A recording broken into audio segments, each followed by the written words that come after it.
নমস্কার সবাইকে স্বাগত জানাই আমাদের চ্যানেল রান্নাবাটিতে। আজকে আমার রেসিপি মাটির হাঁড়িতে হাঁসের মাংস। আমি 1 কেজি মতো হাঁসের মাংস নিয়ে নিয়েছি। তার মধ্যে নুন, পেঁয়াজ, 4খানা কাঁচা পেঁয়াজ ভালো করে কুচিয়ে নিয়েছি, বড় সাইজের নিয়েছি। এর মধ্যে হলুদ দিয়ে দিলাম,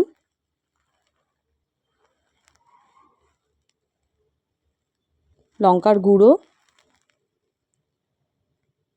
আর সর্ষের তেল দিয়ে দিলাম অল্প, শুকনো লঙ্কা, জিরে ও ধনে বাটা দিয়ে ভালো করে মেখে নিলাম। আর গ্যাসের ওপর মাটির হাঁড়ি দিয়ে দিয়েছিলাম, তার মধ্যে তেজপাতা, দারচিনি, এলাচ, লবঙ্গ, শুকনো লঙ্কা আর জিরে ফোড়নে দিলাম।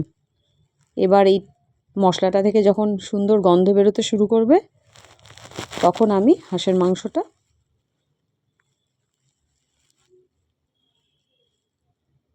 হাঁড়িতে দিয়ে দিলাম। অনেক দিন পর আবারও একটা নতুন ভিডিও নিয়ে আসলাম বন্ধুরা।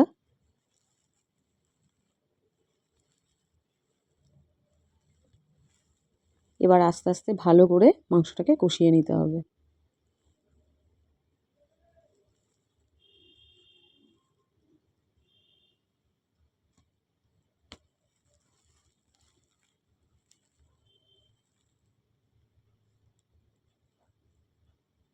মাটির হাঁড়ি আমার মাটির হাঁড়িটার গলাটা ছোট বলে নাড়তে অসুবিধা হচ্ছে। এর মধ্যে আমি আদা বাটা দিয়ে দিলাম।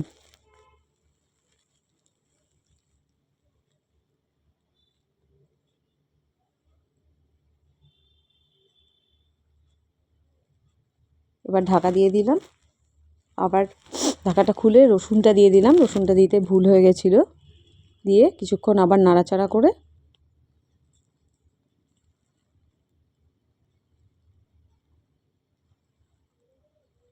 আবার আমি ঢাকা দিয়ে দিলাম।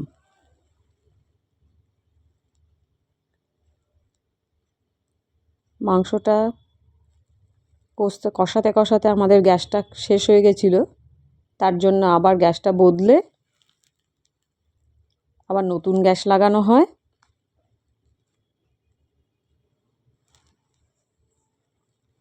তারপর আবার মাংস কষানো শুরু হয়। মাংসটা এবার ভালো মতো জাল হয়ে শুরু হয়ে গেছে কষানো। অনেক তেল ছেড়েছে বন্ধুরা।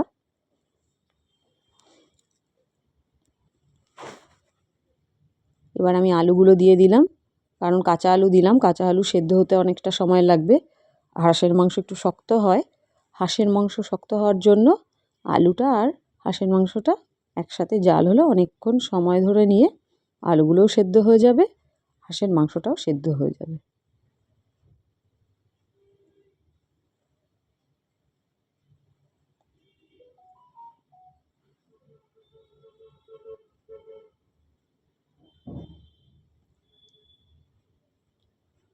আবার ঢাকা দিয়ে দিলাম। এবার আমি শাহি গরম মশলা দেব।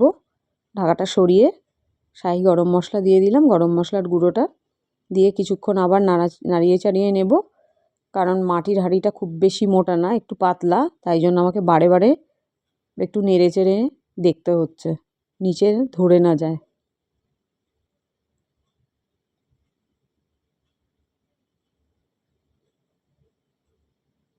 আবার ঢাকা দিয়ে দিলাম। ঢাকা দিয়ে আবার একটু নেড়ে নিচ্ছি। নিচের দিকে একটু ধরে যাচ্ছে। খুব সুন্দর তেল বেরিয়েছে মাংসটা থেকে। এবার ঢাকা সরিয়ে দেখলাম আলুগুলো গলে গেছে। হাঁসের মাংস রেডি।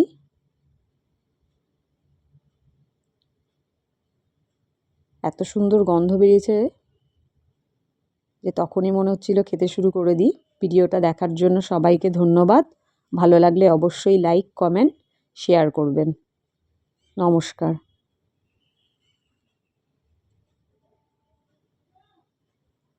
দেখতে যেমন সুন্দর হয়েছে, খেতেও তেমন সুন্দর।